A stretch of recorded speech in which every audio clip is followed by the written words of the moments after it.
आप देख रहे हैं अनहोनी। अनहोनी में आज की कहानी हमारे साथ सर की है चरण सिंह जी ने। तो चलिए बढ़ते हैं आज की इस कहानी की ओर। आज की इस वीडियो में आगे बढ़ने से पहले अगर आपने अभी तक अनहोनी चैनल को सब्सक्राइब नहीं किया है तो कर लें, और ऐसे ही और वीडियोस के लिए देखें डार्क फाइल्स। खलासी के ट्रक में बैठते ही मैंने चाबी घुमाई और सीधे लोडिंग पॉइंट के लिए रवाना हो गया, जहां से ट्रक में गेहूं लोड करवाकर मुझे पटना के लिए निकलना था। रास्ते पर चलते हुए पता नहीं क्यों मुझे अजीब सा एहसास हो रहा था, जैसे कि आज कुछ बुरा होने वाला हो। खैर, अब मैं कुछ कर भी नहीं सकता था क्योंकि मैंने पहले से ही मालिक को बोल रखा था, लिहाजा मैं ट्रक चलाता रहा।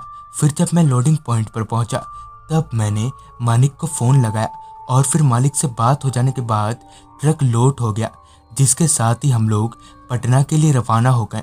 वैसे तो रास्ता काफ़ी अच्छा था, मगर ट्रक लोडेड होने की वजह से मैं धीरे ही चला रहा था। 17 घंटों का सफ़र ऐसे ही ट्रक में काटना कोई आसान काम नहीं है, मगर हम 2 जने थे, जिस वजह से आपस में बात करते हुए सफ़र काफ़ी अच्छे से कट जा रहा था। और तो ट्रक के भीतर गाने भी चल रहे थे, तो ऐसे में सोने में सुहागा हो जा रहा था। करीब 6 घंटे ऐसे ही ट्रक चलाने के बाद हम एक ढाबे पर रुके और वहां से खाना खाया, और फिर कुछ देर आराम करने के बाद वहां से आगे की तरफ निकल गए। अब बस पटना 10 से 12 घंटों का ही सफ़र रह गया था। कुछ देर में ही नज़ारा दिन से शाम में तब्दील हो गया, जिसके साथ ही हाईवे पर भी रोशनी कम होने लगी। अब बस ट्रक की हेडलाइट और एक आध लाइट से ही काम चलाना पड़ रहा था। कुछ घंटों के बाद ही रात हो गई और इसी के साथ ही हमने ट्रक को रात का खाना खाने के लिए एक ढाबे पर रोका। करीब 9:45 बजे तक उस ढाबे से खाना खा लेने के बाद हम लोग वापस पटना की तरफ आगे बढ़ने लगे। वक्त का असर अब हाईवे पर भी दिखने लगा था, जिस वजह से हाईवे पर गाड़ियां एकदम से कम हो गई थी। बस बीच बीच में 2-4 ट्रकें ही थी जो हमें ओवरटेक कर रहे थे। अब हमें हाईवे से टर्न लेकर एक अलग रास्ते पर चलना था, लिहाजा उस टर्निंग पॉइंट से ट्रक को घुमाने के बाद हम लोग एक सुनसान रास्ते पर आ पहुंचे, जहां ना तो हमें कोई इंसान दिख रहा था और ना ही कोई गाड़ी। बस हमारी ट्रक ही उस रास्ते की खामोशी को चीरते हुए आगे बढ़े जा रही थी। अभी हमारी ट्रक आगे बढ़ ही रही थी कि तभी मेरी नज़र रोड के किनारे पर खड़े कुछ लोगों पर गई, जो कि हाथ दिखाकर ट्रक रोकने का इशारा कर रहे थे।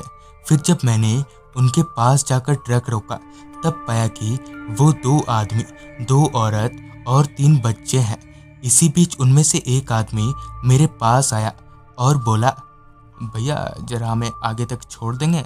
इस पर मैंने कहा, वो मेरी ट्रक लोडेड है, वरना मैं छोड़ देता आप लोगों को। इसी बीच पता नहीं मेरे हेल्पर को क्या हो गया, जो वो एकदम से चिल्ला उठा और बोला, पापा जी ट्रक भगा वरना मारे जाओगे। हड़बड़ाकर मैंने तेजी से ट्रक भगाया।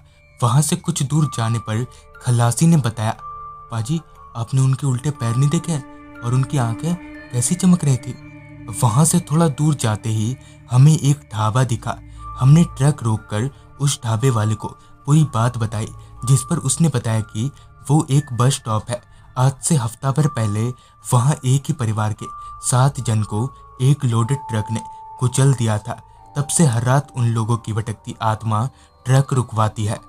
तो दोस्तों, ये थी चरण जी की भेजी गई कहानी। अगर आपके पास भी ऐसी कोई कहानियां हैं तो हमारे साथ जरूर शेयर करें। तो मैं आर्यन जल्दी ही मिलूंगा आपसे ऐसी ही एक कहानी के साथ।